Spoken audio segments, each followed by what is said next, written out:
Hi, this is Gary Bowles, based in San Francisco.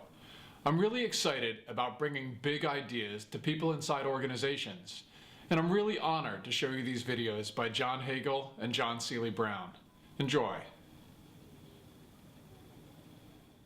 I think it's a tricky issue here that we ought to pull on, because I think this idea may go to a 21st century of human resources.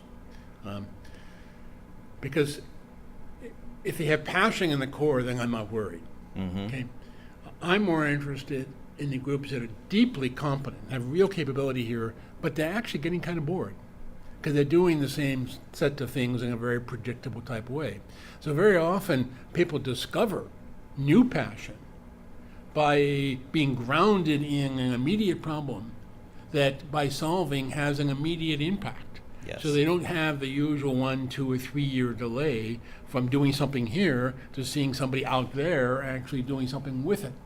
Here, by taking, several groups that have incredible capabilities, bringing them together around the problem, I find often unleashes unbelievable energy and lets these folks rediscover a kind of passion. And so if you have these kind of mid-career crises, because you've now, you started out really passionate, then you kind of, by the way, if you're willing to admit it, you're getting kind of bored. Right. All of a sudden now, you see the ability to have a real impact and change the world, have an impact on the world, and to do something that nobody else has done, because this is a brand new type of a problem, often bringing in multiple disciplines, which if done right, if focused on a real problem, becomes exciting because you're then learning from the skills and tricks of this other profession working with you now on a concrete problem. Right. And so you pick up new skills, you pick up and discover new types of passion, and it turns out to be one of the maybe best ways to refresh the workforce at the same time of figuring out a fundamentally new way to compete in the world. No, it's a great point. I think as we were talking about on the experience curve inevitably gets you into ruts. You're working harder and harder in the same routines to get diminishing performance improvement. This is an opportunity to take these people with deep competence and put them into situations that really do unleash that passion.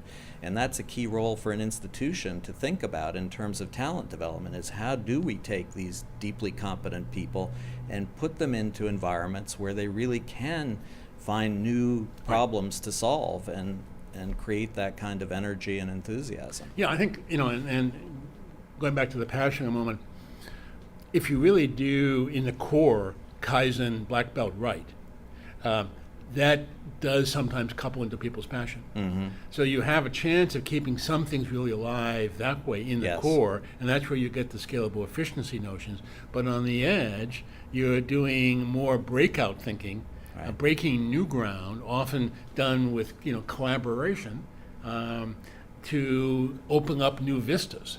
And so I think both ways could kind of re-innovate, re-energize, if not innovate, the make a bad pun, The workforce. the workforce. Right. So I think we're actually talking about something that goes to the heart of a more productive and a happier, if not happier, more passionate workforce that begins to see, by God, these things could turn out to be not like the Red Queen, just running faster to stay in the same place, or your point of view, fall further behind, Right. but rather break new ground.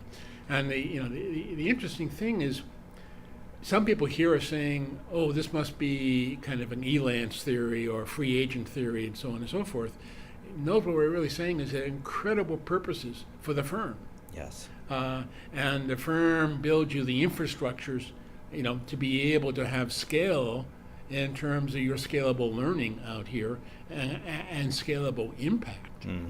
As long as the firm is willing to look at the edge, but at the edge go beyond their own edge, but also be willing to bring in other ideas from the outside, to really focus on solving a problem and learning from that. No, that's great. I want to bring out that point about energizing people in the core. One of the issues that I run into, again, is I talk a lot about the increasing importance of passion in the workforce.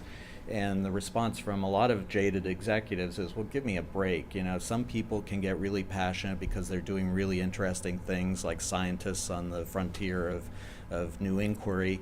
but the average worker is never going to get passionate about what they do. And yet when you look at a company like Toyota and what they've done on the frontline assembly workers in their auto plants, by creating an environment where it was treated as a problem-solving environment and where the workers were given the opportunity and the mission to identify problems and solve them, and then to structure the rest of the organization to support those people in the problem It's a whole solving. new game. You got a tremendous amount of passion. And given the tools to do this, and actually given the charter to invent the tools if the tools aren't right. Yes. So even on the Toyota front lines, you're going to find assembly lines, by front lines I mean, Right. you're going to find these folks building new tools in order to be able to accelerate their own problem solving and so on and so forth. Yeah. And I think that, I think the kind of whole Kaizen black belt movement also is looking more and more at how do you have people equipped to invent new tools and to understand how to use the current tools, but how to extend those. I think that's a beginning of a new type of organizational learning that can happen. But I think what we're really taking is taking that kind of discipline, and now blowing it up in terms of now let's really take those ideas and blow them wide open in terms of fundamentally new problems, but also taking more seriously, how do you take often cross-disciplinary teams? And those can be, by the way, cross-functional teams, as much as cross-disciplinary teams. And those teams don't have to be just made up of people in your own organization. So now you have the ability to get new ideas coming in, but grounded in your problems, or some problem that's jointly presented between you and your partners in the supply chain, or better yet, kind of a supply network.